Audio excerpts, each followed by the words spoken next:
Hola, Dios les bendiga rica y abundantemente. Les habla su hermano y amigo Ángel Darío Reyes.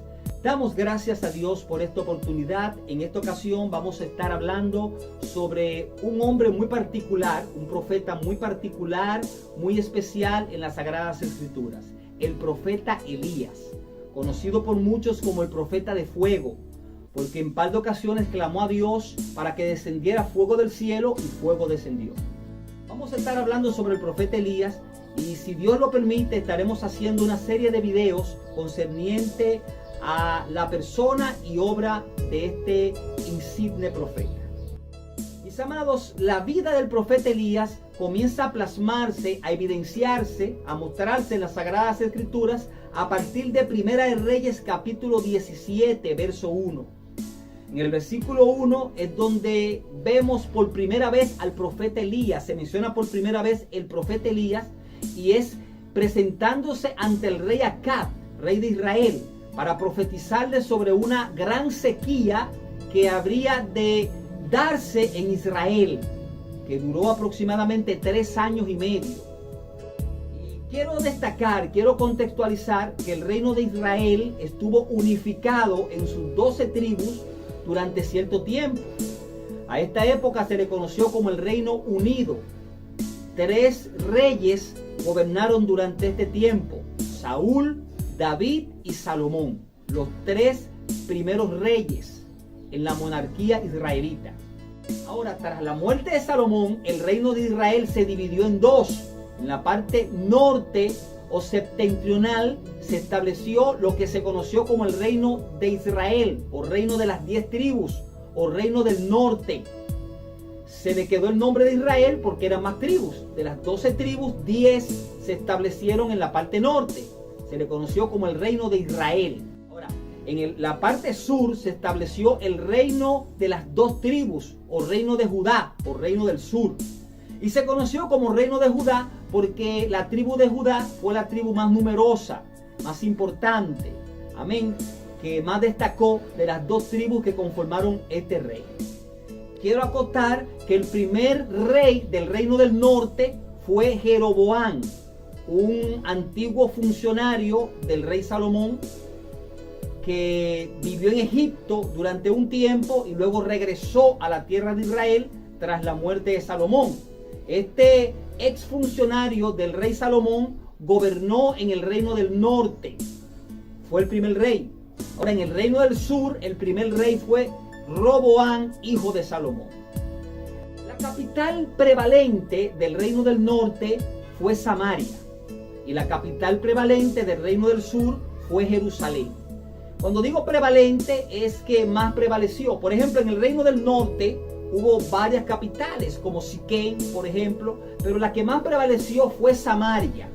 Samaria fue edificada en los días de Omri, el padre de Acab, de este perverso rey que fue contemporáneo del profeta Elías. Acab fue contemporáneo del profeta Elías. Pero el padre de Acab, Omri, es quien edifica la ciudad de Samaria. Y él compra un terreno a un señor llamado Semer, y en este terreno funda la capital. Y ahí es que el nombre Samaria deriva de Semer, quien fuera el dueño del terreno donde se edificó la ciudad de Samaria. Entonces, contextualizo esto para destacar que Elías ministró en el reino del norte, o reino de las 10 tribus. También Eliseo.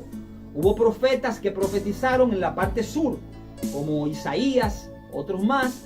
Pero qué interesante que en el reino del norte, un reino que se caracterizó por la propensión a la idolatría, estuvieran estos 2 profetas ministrando, Elías y Eliseo. Miren, yo quiero aclarar algo. El reino del norte tuvo 19 reyes aproximadamente. Y de los 19 reyes, ninguno fue bueno. Ninguno hizo lo correcto ante los ojos de Jehová. Eso dice la Biblia. Ninguno. El rey Jorán, que vivió durante la época de Eliseo, fue más o menos, porque Eliseo estaba ahí, estaba regulando ciertas cosas. Pero todos los reyes del reino del norte fueron malos.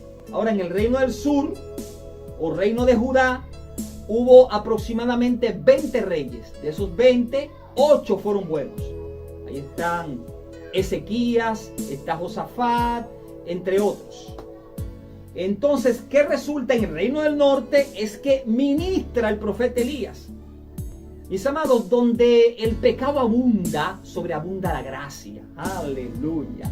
Dios es bueno, porque Dios siempre tuvo planes con este reino, con el reino del norte, a pesar de que sus reyes fueron perversos y a pesar de que este pueblo se inclinó mucho a la idolatría. Dios siempre tuvo un propósito con ambos reinos, con el reino del norte y con el reino del sur.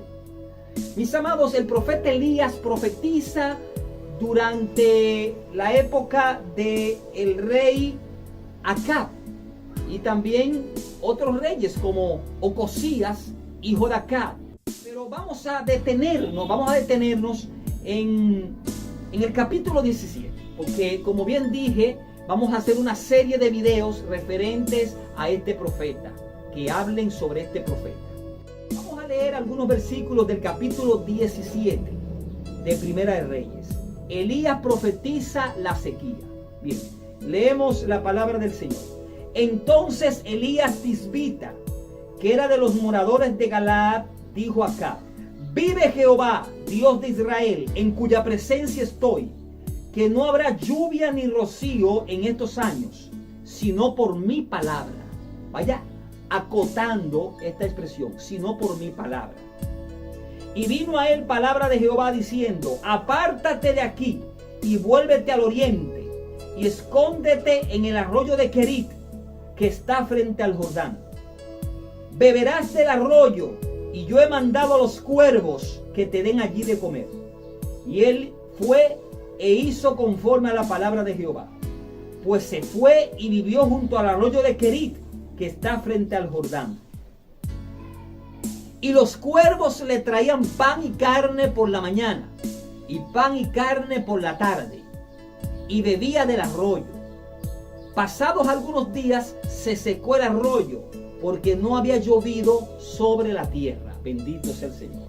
Bien, como dijimos anteriormente, en el versículo 1 aparece el personaje del profeta Elías. De manera súbita se presenta ante el rey Acab. El versículo 1 dice: entonces Elías Tisbita, que era de los moradores de Galaad, dijo a Acab: vive Jehová, Dios de Israel, en cuya presencia estoy, que no habrá lluvia ni rocío en estos años, sino por mi palabra. Dice Elías Tisbita. Elías era de Tisbe de Galaad, de una región llamada Tisbe. Y dice que profetiza, dice el texto bíblico, que él profetiza acá una gran sequía. Pero fíjense lo interesante de esta profecía. Vamos a detenernos en lo que él le dice acá. No habrá lluvia ni rocío en estos años. El profeta Elías no le especificó el tiempo que duraría la sequía. Yo quiero que usted se detenga ahí. No le especificó. Dice que no habrá lluvia ni rocío en estos años, sino por mi palabra. Miren, amados, hay personas que han tomado esta expresión de una manera tergiversada. Han malinterpretado esta expresión, por mi palabra. Han dicho como que Elías tenía autoridad para establecer la sequía y tenía autoridad para que se quitara la sequía, para que cesara la sequía. Cuando él dice por mi palabra, el profeta Elías lo que está diciendo es que Dios lo estaba utilizando a él para anunciar la sequía y que a él mismo lo utilizaría para que la sequía fuera quitada. Pero Dios era quien iba a utilizarlo. Es decir, no era que el profeta Elías cuando quisiera iba a decir ya se va a detener la sequía. Hay predicadores que han tomado este versículo para decir que lo que nosotros establezcamos, que lo que nosotros declaremos, eso se va a efectuar. Y están echando a un lado la perfecta voluntad de Dios. Mis amados, esto es delicado, porque hay una doctrina que se conoce como la confesión positiva, que establece que nuestras palabras tienen poderes, ¿verdad? Nuestras palabras tienen poder, pero se dice que usted puede establecer lo que usted quiera, usted puede declarar lo que usted quiera y eso se va a hacer. Como que Dios es siervo de nosotros. Porque el usted decir que lo que usted establezca de su corazón se va a establecer obligatoriamente, es decir, que Dios lo va a hacer, es decir que nosotros estamos diciendo con esto que nosotros mandamos a Dios. Hay que tener cuidado. Porque fíjense que aunque Elías dijo, si no por mi palabra, no habrá lluvia ni rocío en estos años, sino por mi palabra. Cuando usted se va, amados, al capítulo 18, cuando se acaba la sequía, observe lo que dice. Yo quiero leer el versículo 1 del capítulo 18. Pasados muchos días, vino palabra de Jehová a Elías en el tercer año, diciendo, ve, muéstrate acá, y yo haré llover sobre la faz de la tierra. Observe que Elías recibe la voz de Dios que le dice, ve, muéstrate acá. En otras palabras, este es el tiempo de tú mostrarte acá para que llueva. Es decir, Dios fue que determinó el tiempo que iba a durar la sequía. Y en el momento en que a Dios le plugo, fue que Elías se presentó ante Acab nuevamente para decirle que iba a llover. Entonces repito el versículo 1 del capítulo 18. Pasado muchos días, 3 años y pico. En otra parte de las escrituras se especifica que la sequía duró 3 años y pico. Aquí dice, vino palabra de Jehová a Elías en el tercer año. Aquí dice en el tercer año porque se está redondeando. Pero la carta de Santiago dice 3 años y medio. Dice en el tercer año diciendo, ve, muéstrate acá. Es decir, es Dios que le dice a Elías, muéstrate acá. Mis amados, Dios fue que le dijo a Elías, muéstrate acá. Lo que da a entender es que ni Elías sabía el tiempo que iba a durar la sequía. Solamente Dios sabía.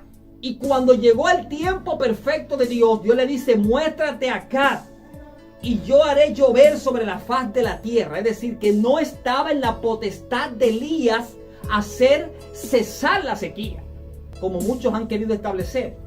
Vemos otra vez al capítulo 17, versículo 1. Vive Jehová, Dios de Israel, en cuya presencia estoy, que no habrá lluvia ni rocío en estos años, sino por mi palabra. Ese por mi palabra se ha malinterpretado como que cuando Elías quisiera, iba a quitarse la sequía e iba a llover. No, cuando Dios quisiera. Entonces aquí repito, el término por mi palabra es Elías diciendo que es a mí que Dios me va a utilizar. Me está utilizando a mí para anunciarte que viene una sequía que va a durar cierto tiempo. Duró 3 años y pico, pero Elías no lo sabía. Simplemente por estos años. Dice que no habrá lluvia ni rocío por estos años. Y Dios me utilizará a mí para decirte a ti cuándo es que va a dejar de llover. Pero me utilizará. No es que Elías iba a establecer, amados. Aleluya. No era Elías que iba a establecer el tiempo que duraría la sequía. Era Dios. Lo que sucede es que él dice por mi palabra porque él iba a ser el instrumento de parte de Dios. Es bueno aclarar esto porque esto de la confesión positiva ha traído muchos problemas. Establece, pisa, arrebata y será tuyo. Lo que tú establezcas, lo que tú digas, lo que tú sientas en tu corazón, establézalo, písalo. Eso es peligroso. Eso es peligroso. ¿Usted sabe por qué? Porque los que proponen, los que enseñan la doctrina de la confesión positiva, toman versículos como el siguiente que voy a mencionar. Todo lo que pise la planta de vuestro pie será vuestro. Eso dice la Biblia. Cuando el pueblo de Israel iba a entrar a Canaán para poseer esa tierra, Dios le dice a Josué, todo lo que pise la planta de vuestro pie será vuestro. Pero hay quienes leen esto, pero no leen el contexto, porque un texto fuera de contexto es un pretexto. Este versículo bíblico dice algo más. Dice desde la parte norte, desde el Líbano hasta el desierto, y desde el mar grande hasta tal lugar, hasta el Éufrates. Amados, Dios delimitó un terreno. Todo lo que pise la planta de vuestro pie dentro de la jurisdicción que Dios determinó, bendito sea el Señor, dentro del territorio determinado por Dios. No es que lo que pisara la planta de los pies de ellos iba a ser de ellos donde quiera que pisaran. No, depende de la promesa. Porque usted va a declarar, usted va a establecer, usted va a reclamar, usted va a tomar, a prohijar lo que Dios le prometió. No lo que sale de su corazón, no su capricho. Porque entonces vamos a caer en una herejía conocida como la confesión positiva. Entonces los que sostienen esto, pisa, arrebata lo que tú quieras, ellos están descartando que en este versículo que ellos toman como punto de apoyo para su doctrina, dice desde la parte norte, desde el Líbano hasta tal lugar, y desde la parte oeste, desde el gran mar hasta el Éufrates, es decir, les estableció un límite. Si por ejemplo los israelitas pisaban en Egipto o pisaban en otra tierra no prometida por Dios, no iban a tener el respaldo de Dios. Porque el respaldo de Dios es según lo que Dios promete. Tú vas a arrebatar lo que el Espíritu Santo te dijo, lo que el Espíritu Santo te reveló, te mostró. Lo que Dios te prometió es lo que tú vas a arrebatar y lo que tú vas a pisar, lo que tú vas a decretar, lo que tú vas a tomar es lo que Dios te prometió, no lo que no te prometió. Entonces Elías, cuando dice aquí, no habrá lluvia ni rocío, sino por mi palabra, no es que Elías dijo, cuando yo quiera, va a dejar la sequía, es decir, la sequía va a desaparecer y va a llover. No, por mi palabra, Dios me va a utilizar a mí, pero es Dios que lo va a determinar. Y en el capítulo 18 vimos que Dios fue quien determinó cuándo Elías debió demostrarse acá para que lloviera. Interesante esto, amados, es interesante porque lamentablemente se han tomado versículos de las Escrituras y se han enseñado doctrinas falsas. Porque es que si usted, hermano, comienza a establecer, a declarar cosas que Dios a usted no le ha prometido, se va a encontrar en problemas. Por ejemplo, hay quienes dicen, yo declaro que este año voy a cambiar de vehículo. Ya no voy a andar en un motor, voy a andar en una jipeta Lexus. Y yo lo declaro, yo lo confieso, pero ¿qué tal si Dios quiere que usted esté todavía en un motor? O que mantenga el vehículo que usted tiene para glorificarse, porque muchas veces Dios nos pasa por procesos donde humilla, donde golpea nuestro ego para que nos podamos salvar. ¿Y qué tal si Dios quiere pasarlo por ese proceso? Y usted está diciendo, Señor, yo quiero la jipeta este año. Yo quiero esto este año. ¿Y qué tal si Dios quiere que no sea ese año? Que sea más luego. Entonces, con esa forma de usted declarar lo que esté en su corazón, el capricho de su corazón, usted está golpeando la perfecta voluntad de Dios. Usted está desfasando la sabiduría de Dios para establecer la suya, amado. Entonces tenemos que tener cuidado. Por eso es que hay que decirle, Señor, si es tu voluntad. Hay cosas que hay que decirle, Señor, hágase tu voluntad y no la mía. ¿Cuáles cosas son su voluntad? Las que Él prometió. Claro, son su voluntad porque ya Él te las prometió. Pero si no te las ha prometido, no te pongas a establecer, a pisar, a reclamar lo que Dios a ti no te ha prometido, porque tú no sabes si eso te conviene o si es el tiempo de Dios. Entonces es bueno que tengamos esto claro. Porque hay gente que está estableciendo, pisando, declarando, sin saber si es el tiempo o la voluntad perfecta de Dios, ese algo que están declarando o estableciendo. El versículo 2 continúa diciendo, y vino a él, a Elías, palabra de Jehová diciendo, apártate de aquí y vuélvete al oriente y escóndete en el arroyo de Querit, que está frente al Jordán. Beberás del arroyo y yo he mandado a los cuervos que te den allí de comer. Yo quiero detenerme en esta parte es muy interesante. Viene la palabra de Dios al profeta Elías y le dice, apártate de aquí. El profeta Elías estaba en Samaria, estaba en el palacio del rey Acab. Y Dios le dice, apártate de aquí y vuélvete al oriente. La palabra volverse es retornar al lugar de donde vino. Y quiero destacar que el arroyo de Querit estaba en la región de Galaad. Cerca del arroyo de Querit estaba Tisbe, de donde era Elías. Es decir, Dios está mandando a Elías a esconderse en su misma región. Alabanza al Señor.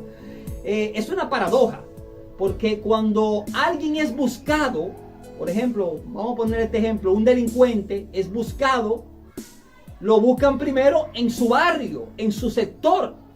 Es decir, el lugar más adecuado para él esconderse no es su sector, porque ahí van a buscarlo, porque él conoce a esas personas, él se crió allí, él vivía allí y ese lugar es muy vulnerable. Es decir, un delincuente busca ocultarse donde nadie lo conozca para no ser atrapado. Entonces aquí Dios le dice al profeta Elías: escóndete en el arroyo de Querit, escóndete en tu misma región. Aleluya. Querit quedaba cerca de Tisbe, de donde era Elías. Escóndete en Galaad. Recuérdense que en el versículo 1 dice: Elías tisbita, de los moradores de Galaad. Entonces es una paradoja, y vamos a ver que en la vida de Elías hay muchas antítesis o paradojas, cosas contradictorias, porque a Dios le gusta hacer las cosas a la inversa de los hombres para glorificarse. Dice la Biblia: bástate mi gracia, porque mi poder se muestra perfecto en la debilidad. A Dios le gusta glorificarse en lo imposible, en lo difícil. Ahí es que se muestra de manera grande la gloria de Dios. Y Dios le dice a Elías: escóndete en tu sector. Aleluya. Escóndete en tu barrio, por decirlo así, en el arroyo de Querit, que está cerca de Tisbe. Y Acab no te va a encontrar. Miren, Acab, durante los 3 años y pico que duró la sequía, estuvo buscando a Elías. Y dice la Biblia que hizo jurar a reyes de que no sabían dónde estaba él. Es decir, Acab buscó a Elías por todas las partes, porque cuando este hombre se le presenta y le da esa profecía y comienza a cumplirse todo lo que él dijo, una sequía tremenda, él quería encontrar al profeta que le profetizó la sequía, que había dicho: por mi palabra es que volverá a llover. Y repito, ese por mi palabra es que Dios lo iba a utilizar a él. Él iba a ser el canal para que la sequía se detuviera y lloviera. No es que Elías iba a establecer el tiempo en que iba a presentarse ante Acab.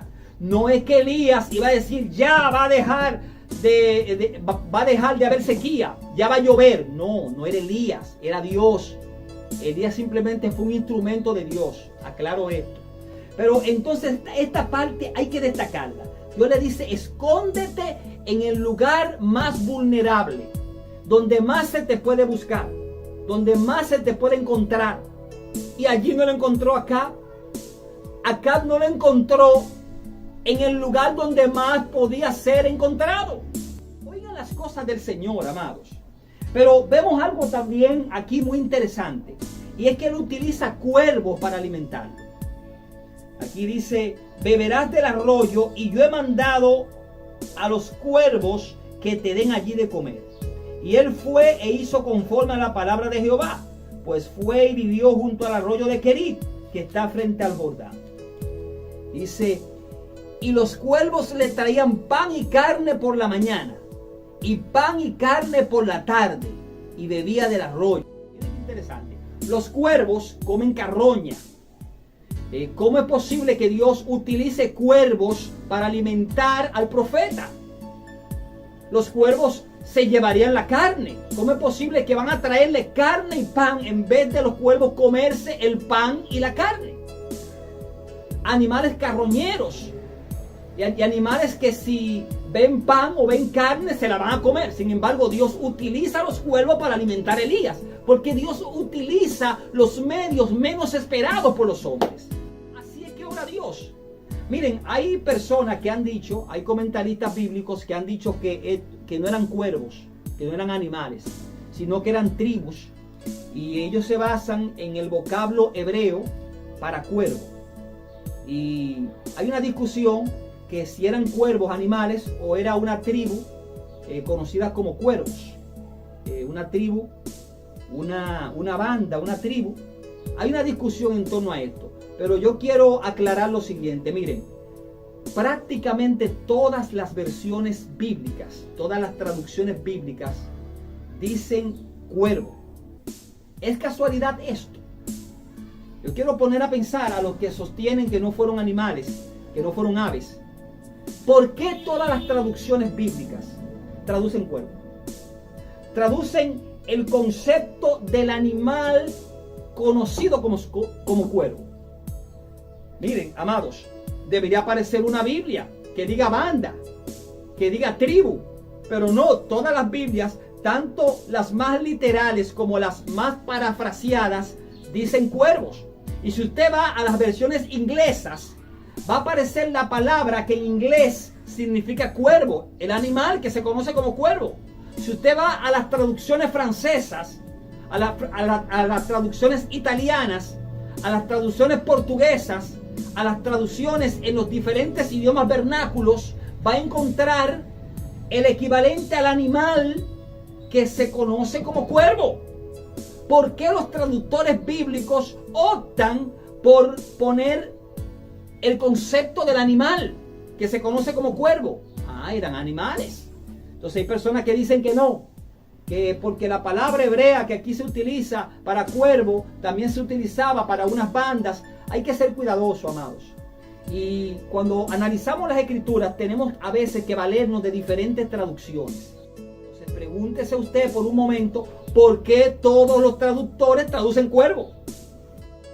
Miren, cuando yo hablo de Biblias más literales y Biblias más parafraseadas, lo que pasa es que hay traducciones que intentan traducir del texto hebreo, si es el Antiguo Testamento, porque el Antiguo Testamento se escribió en hebreo y algunas partes en arameo, o si es del Nuevo Testamento, que se escribió en griego. Cuando un traductor traduce o de los textos de los manuscritos más antiguos hebreos o griegos, cuando traducen, ellos muchos traducen de la manera más literal e intentan mantener la pureza del texto. Y aquí es que vemos versiones un tanto literales. A veces no se entienden bien los conceptos, pero se intenta mantener la pureza de lo escrito. Pero hay versiones que son más parafraseadas, donde se intenta traer una expresión, un vocablo antiguo, un concepto antiguo a los tiempos modernos. Y esas traducciones populares o parafraseadas traen el equivalente. Por ejemplo, donde dice la Biblia, no se esconde una luz y se pone debajo de un almud. Hay versiones que dicen debajo de una vasija. ¿Qué era un almud? Era un recipiente que se usaba para medir trigo, para medir cereales, para medir granos. Y sin embargo hay versiones que en vez de decir almud o decir algún vocablo que se utilizara en la época, dice vasija, para que el lector moderno entienda. Esas son versiones parafraseadas. Pero ¿qué resulta? Ni en las versiones más parafraseadas, ni en las versiones más literales aparece tribu o aparece banda, aparece cuervo. Y repito, en todos los idiomas aparece el vocablo concerniente al ave que usted conoce como cuervo. Por lo tanto, yo entiendo que eran cuervos literales. Y Dios utilizó cuervo para alimentar a Elías con pan y carne. Aleluya. Y dice que Elías bebía del arroyo. Y por la mañana y por la tarde venían estas aves y alimentaban al profeta Elías. Qué interesante, qué paradójico, qué paradójico. La primera paradoja que encontramos. Dios le dice que se esconda en el lugar donde podía ser más encontrado, más rápido encontrado. Que se esconda en el arroyo de Querí, que estaba cerca de Tisbe. En vez de decirle, vete, escóndete bien lejos, donde Acab no sospeche que tú estás por ahí. Segunda paradoja. Dios sustenta a Elías mediante animales carroñeros y animales que se podían comer el pan y se podían comer la carne, pero en vez de comerse la carne y el pan se la llevaban a Elías. Oiga, es que Dios cuando quiere bendecir a su pueblo va a utilizar cualquier recurso, y a Dios le gusta utilizar el recurso más paradójico. Oiga, cuando Dios quiere bendecir a alguien, puede utilizar hasta el mismo diablo. Aleluya. Porque mire, Dios cuando va a bendecir, bendice. Dice la Biblia, yo soy el que abre puertas y nadie las cierra, pero cuando las cierro nadie las abre. Oiga, Dios va a utilizar a quien sea para bendecirte. Cuando Dios diga, te voy a bendecir, es tu tiempo, llegó tu tiempo, nadie lo va a detener. Bendito sea el Señor. Alabanza a Cristo. Entonces, mis amados, eso es algo bien paradójico.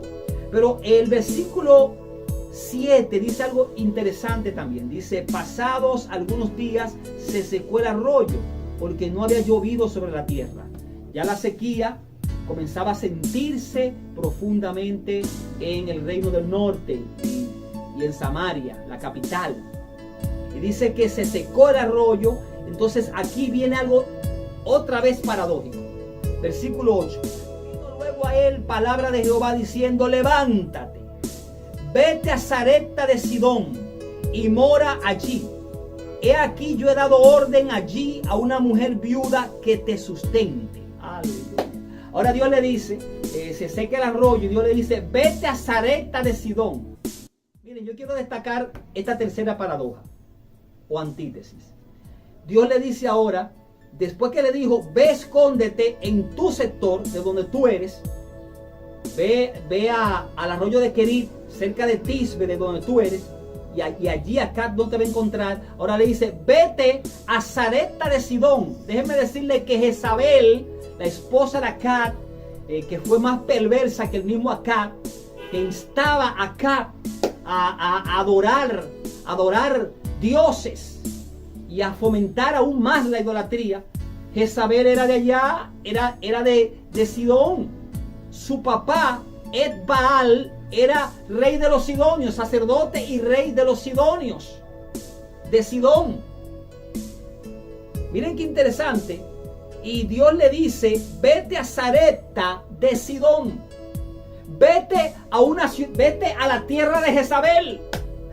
Aleluya. Primero lo esconde en la tierra de Elías. Esconde a Elías en su tierra. Y ahora le dice, vete a la tierra de Jezabel.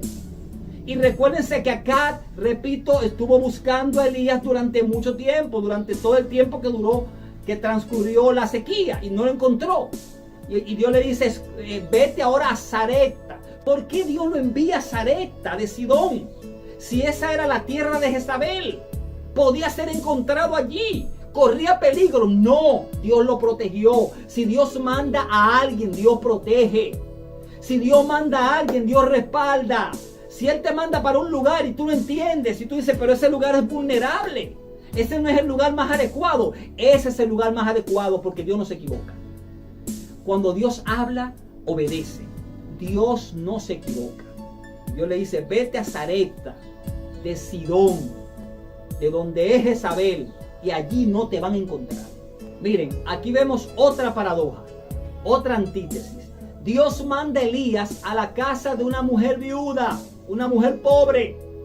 No manda a Elías a la casa de una mujer millonaria, a la casa de un millonario, sino a la casa de una viuda que apenas tenía un poco de harina y un poco de aceite y iba a preparar algo para ella y su hijo y echarse a morir. Vamos a leer el pasaje bíblico cuando Elías encuentra a esta mujer. Entonces él se levantó y se fue a Sarepta. Y cuando llegó a la puerta de la ciudad, he aquí una mujer viuda que estaba allí recogiendo leña. Y él la llamó y le dijo, te ruego que me traigas un poco de agua en un vaso para que beba. Aleluya. Ve, tráeme un poco de agua. Pero que resulta que cuando ella iba a buscar el vaso de agua, dice, y yendo ella para traérsela, él la volvió a llamar y le dijo, te ruego que me traigas también un bocado de pan en tu mano. ¿Qué pasó ahí? ¿Por qué el profeta Elías, después que fue a buscar el agua, cuando iba a buscar el agua, le dijo, ven, devuélvete, tráeme también un bocado de pan? Muchos entienden que el profeta Elías paulatinamente fue descubriendo que esta era la mujer que Dios le había dicho.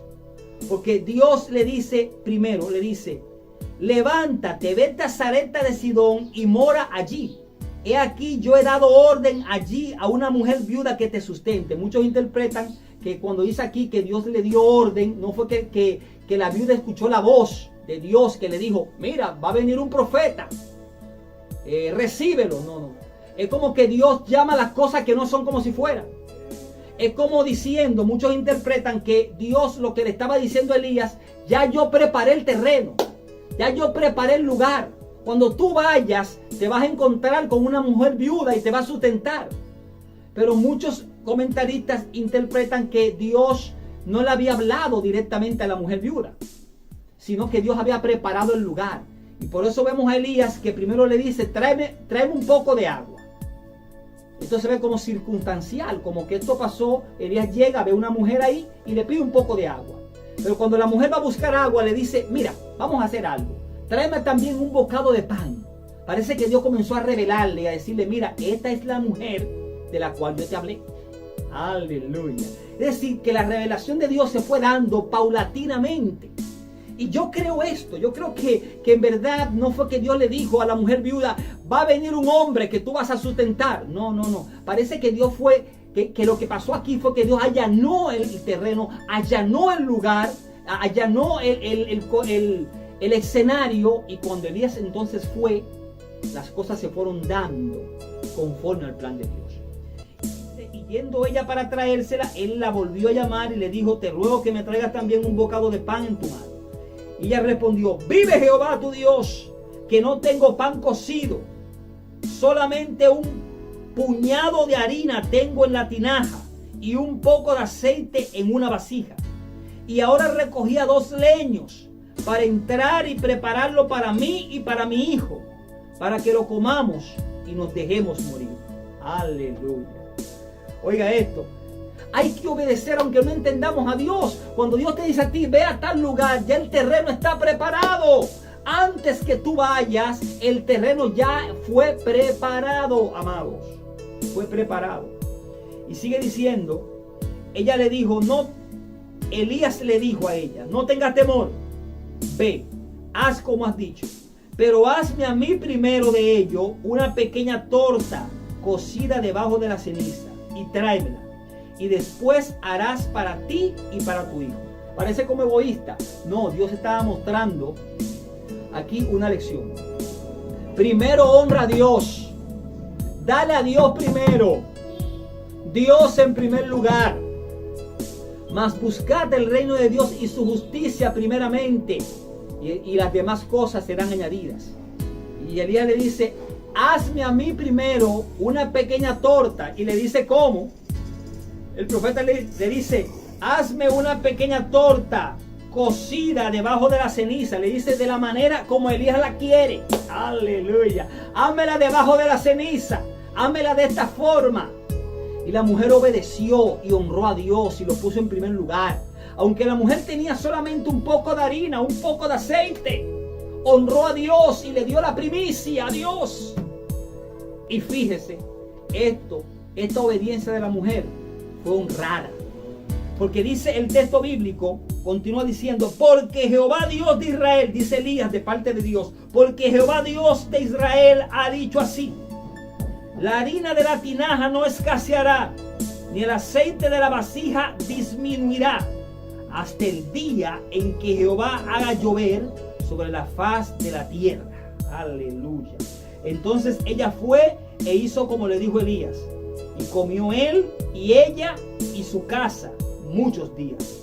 Y la harina de la tinaja no escaseó, ni el aceite de la vasija menguó, conforme a la palabra que Jehová había dicho por Elías. Aleluya. Dame a mí primero, dice el Señor. Hónrame. Dame la primicia y yo te bendeciré. No faltó harina, no faltó aceite. Se sustentaron Elías, la viuda y el hijo de la viuda. Miren otra paradoja, otra antítesis de cómo los hombres ven las cosas y cómo Dios opera por encima de lo que los hombres creen y muestra su gloria en la forma en que él entiende que debe de ser. Miren, Elías, por lo visto, era soltero. No se menciona que Elías tuviera mujer para esta época, ni tampoco se menciona mujer en el ministerio de Elías. Y Dios lo manda a él a la casa de una viuda. Es verdad, Elías era un hombre santo y en una época de mucha decencia. Elías no durmió o no dormía cuando se quedó en la casa de la viuda, no dormía en la misma habitación. pero observe que Dios lo manda a la casa de una viuda. Esto no es un modelo. Esta parte no es que debamos de hacerla así en el sentido de no cuidarnos. Si usted es un hombre soltero, no debe amanecer en la casa de una persona soltera, por ejemplo, solos. Pero aquí lo que se está mostrando es la antítesis. ¿Por qué que Dios está en medio de todo este proceso? Dios está moviéndose de una manera especial. Esto es un caso especial para Dios mostrar su gloria. Lo manda a la casa de una mujer viuda, pobre, y que vivía en Sarepta de Sidón, en la tierra de Jezabel.